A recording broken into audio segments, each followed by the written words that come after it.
কেউ যদি কারো ক্ষতি করার জন্য কুফরি বা কালো জাদুর তাবিজ করে তবে এক্ষেত্রে ভুক্তভোগীর করণীয় কি?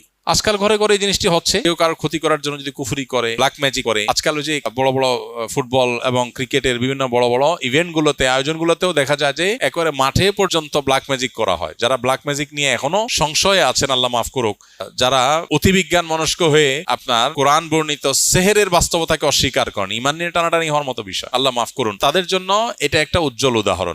পৃথিবীতে এখন এটা ওপেন সিক্রেট। বিভিন্ন মেইন স্ট্রিম গণমাধ্যম, ইন্টারন্যাশনাল মিডিয়া গুলোতেও এটা নিয়ে প্রচুর নিউজ হয় অহরহ। একেবারে খেলা চলাকালীন খেলোয়াড়কে মাঠে ব্ল্যাক ম্যাজিক পর্যন্ত করা হয়। তাহলে সেহের বা ব্ল্যাক ম্যাজিকের বাস্তবতাকে অস্বীকার করার সুযোগ নেই। আর আমাদের জন্য তো এসব প্রমাণের দরকার নেই, আমাদের কাছে এটাই যথেষ্ট যে কোরআনে সেহের সম্পর্কে বর্ণনা আছে। সো এটা কার্যকর, এটা বাস্তব। পৃথিবীর কোনো মানুষে বুঝে আসুক বা না আসুক, মানুষ সব বুঝে ফেলবে, নট নেসেসারি। বিজ্ঞান সব সমস্যার সমাধান দিতে পারে না, পারবেও না। এই জন্য কেউ যদি কাউকে ব্ল্যাক ম্যাজিক করেছে, কুফরি কালাম করেছে, তাবিজ কবজ করে ক্ষতি করেছে এরকম মনে হয়, তাহলে যিনি এরকম ভুক্তভোগী তার করণীয় হবে প্রথম আল্লাহর দিকে রুজু হওয়া, আল্লাহর সাহায্য চাওয়া, আল্লাহর কাছে পানাহ চাওয়া, আশ্রয় চাওয়া। সেটা কিভাবে করবেন তিনি? প্রথমত এটার জন্য তিনি নিজস্ব আমলগুলো আগে থেকেই করবেন, যাতে করে এরকম কেউ ক্ষতি করতে না পারে। কেউ যদি নিয়মিত সকাল সন্ধ্যার দোয়াগুলো পড়ে, যেগুলোতে রক্ষা কবচ আমল আছে, কেউ যদি নিয়মিত নবী সাল্লাল্লাহু আলাইহি সাল্লামের বাতানো শেখানো সুন্নাহগুলোকে মেইনটেইন করে দোয়াগুলোকে পড়ে, ইনশাআল্লাহ কোনো ব্ল্যাক ম্যাজিক তাকে ক্ষতি করতে পারবে না। চাঁদের 13, 14, 15 আইয়াম বীজের রোজা এটা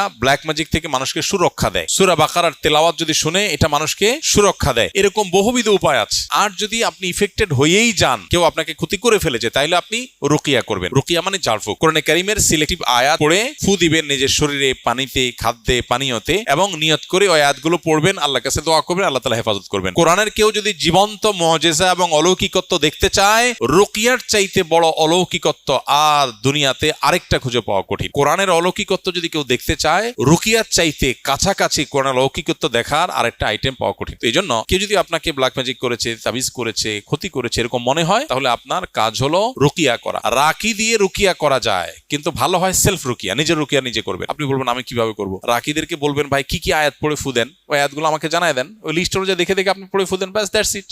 এটা রাকির মুখের আলাদা কোনো কারামতি নেই। কারামতি হলো কোরআনের, মুজিজা হলো কিসের? কোরআনের। সো আমরা অনেকে এখানে ভুল ধারণার মধ্যে আছি। আমরা মনে করি না রাকিদেরকে দিয়েই রুকিয়া করাইতে হবে। হ্যাঁ, এটা ঠিক, রুকিয়াতে অনেক লম্বা কেরাত, লম্বা পড়তে হয়, সবাই সেটা পারে না, সেক্ষেত্রে রাকির সাপোর্ট নেওয়া যায়, কোনো অসুবিধা নেই। অনেক সময় অলসতা হয়ে যায়, নিজের দ্বারা হয় না, এই জন্য কাউকে আপনি সেট করলেন, ওকে রাকি দিয়ে করেন। কিন্তু রাকির মধ্যে কে ভেজাল, কে ভেজাল না, কে টাকার জন্য, কে ধান্দার জন্য, কে ফাঁকি দেয়, কে ফাঁকি দেয় না, আপনার সন্দেহ, কনফিউশন আছে। আমরাও ব্যক্তিগতভাবে কাউকে সচরাচর অফিসিয়াল আমরা রেকমেন্ড করি না। এক্ষেত্রে সমাধান হলো নিজের রুকিয়া নিজে করা।